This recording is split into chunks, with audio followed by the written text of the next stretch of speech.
आज हम समाजशास्त्र के BA part first paper first sociology topic हमारा सोशलाइजेशन, उसमें हम अर्थ और परिभाषा समझने के बाद फिर इसके आगे विशेषताओं के बारे में हम बात करते हैं। तो सामाजिकरण की क्या विशेषताएं हैं? तो सबसे पहले पहले हमने गिलिन और गिलिन, किम्बाल यंग और जॉनसन की परिभाषाओं के माध्यम से काफ़ी कुछ इसको समझने की हमने कोशिश की है, और उसी के आधार पर हम यहाँ इनकी विशेषताओं को समझने की कोशिश कर रहे हैं कि सामाजिकरण, किम्बाल जैसे जॉनसन ने कहा कि सामाजिकरण सीखने की प्रक्रिया है। तो इस तरह सामाजिकरण सीखने की एक प्रक्रिया है, किंतु सभी प्रकार की बातें सीखना सामाजिकरण नहीं है, वरन वह व्यवहारों और सामाजिक प्रतिमानों, मूल्यों एवं समाज द्वारा स्वीकृत है, को ही सीखना सामाजिकरण है। यहाँ यह जरूरी है कि सामाजिकरण में केवल समाज की हित की बातें, ये सब समाज की जो व्यवहारों को, जो सामाजिक प्रतिमानों या मूल्यों एवं व्यवहारों द्वारा स्वीकृत है, कोई सीखना सामाजिकरण। उदाहरण के लिए, एक व्यक्ति चोरी करना, कक्षा में भाग जाना व गाली देना आदि सीखता है तो उसे हम सामाजिकरण नहीं कहेंगे, क्योंकि ये क्रिया समाज द्वारा स्वीकृत नहीं है और नहीं उन्हें सीखकर व्यक्ति का सामाजिक क्रियाशील सदस्य बनता है। तो यहाँ पर यह जरूरी है कि सामाजिक क्रियाशील सदस्य बनने के लिए तो सामाजिक प्रतिमानों और मूल्यों और समाज द्वारा स्वीकृत व्यवहारों को सीखना ही सामाजिकरण है। और इस तरह सामाजिकरण की विशेषता है कि सामाजिकरण सीखने की एक प्रक्रिया है और इसे निरंतर व्यक्ति सीखता रहता है, ये इसकी विशेषता है। दूसरी विशेषता है कि आजन्म प्रक्रिया है, क्योंकि हमने यहाँ जब ये सीखने की प्रक्रिया है तो ये प्रक्रिया कहीं रुकती नहीं है और ये आजन्म है, यानी समझने की प्रक्रिया बच्चे के जन्म से लेकर मृत्यु तक चलने वाली प्रक्रिया है और बचपन से लेकर वृद्धावस्था तक अनेक परिस्थितियाँ धारण करता है और उसके अनुसार अपनी भूमिकाओं का निर्वहन करता है या करना सीखता है।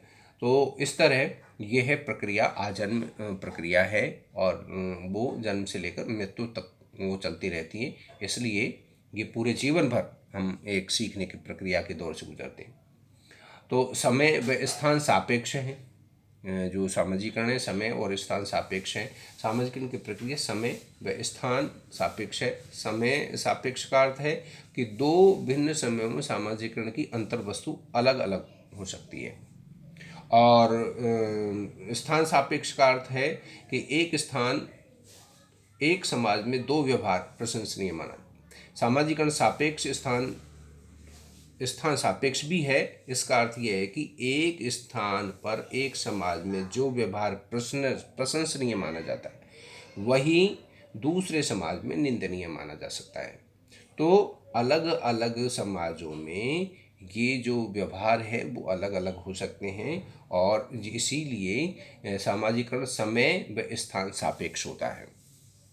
फिर हम बात करते हैं संस्कृति को आत्मसात करने की प्रक्रिया है। सामाजिकरण इस प्रक्रिया में द्वारा एक व्यक्ति सांस्कृतिक मूल्यों, मानकों, समाज स्वीकृत व्यवहारों को सीखता है तथा संस्कृति के भौतिक तथा अभौतिक तत्वों को आत्मसात करता है। धीरे धीरे संस्कृति के व्यक्तित्व का अंग बन जाता है। तो इस तरह सामाजिकरण संस्कृति को आत्मसात करने की भी प्रक्रिया है। समाज का प्रक्रियात्मक सदस्य बनने की प्रक्रिया फंक्शनल, ये जो सदस्य बनता है वो समाज का क्रियाशील सदस्य बनता है।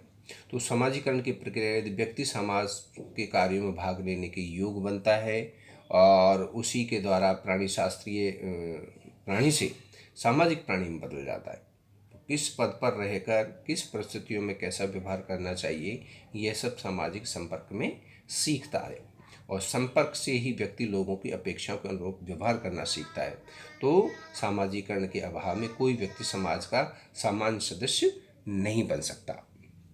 फिर हम आगे बढ़ते हैं कि ये आत्म का विकास करने में सहायता प्रदान करती है सामाजिकरण। सामाजिकरण के द्वारा व्यक्ति के आत्म का विकास होता है और व्यक्ति में अपने प्रति जागरूकता आती है, वह अपने को जानने लगता है और दूसरे व्यक्ति उसके बारे में क्या सोचते हैं ये उसको समझने की कोशिश करता है।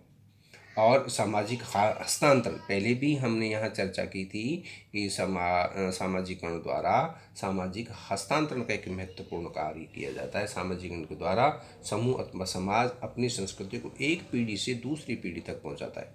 नई पीढ़ी पुरानी पीढ़ी से संस्कृति ग्रहण करती है। डेविस कहते हैं कि हस्तांतरण की इस प्रक्रिया के द्वारा बिना समाज अपनी निरंतरता बनाए नहीं रख सकता, कि हस्तांतरण की इस प्रक्रिया के बिना समाज अपनी निरंतरता नहीं बनाए रख सकता और नहीं संस्कृति जीवित रह सकती। इसलिए संस्कृति को जीवित रखने के लिए और एक पीढ़ी से दूसरी पीढ़ी में हस्तांतरित करके हम अपनी संस्कृति की निरंतरता बनाए रखते हैं।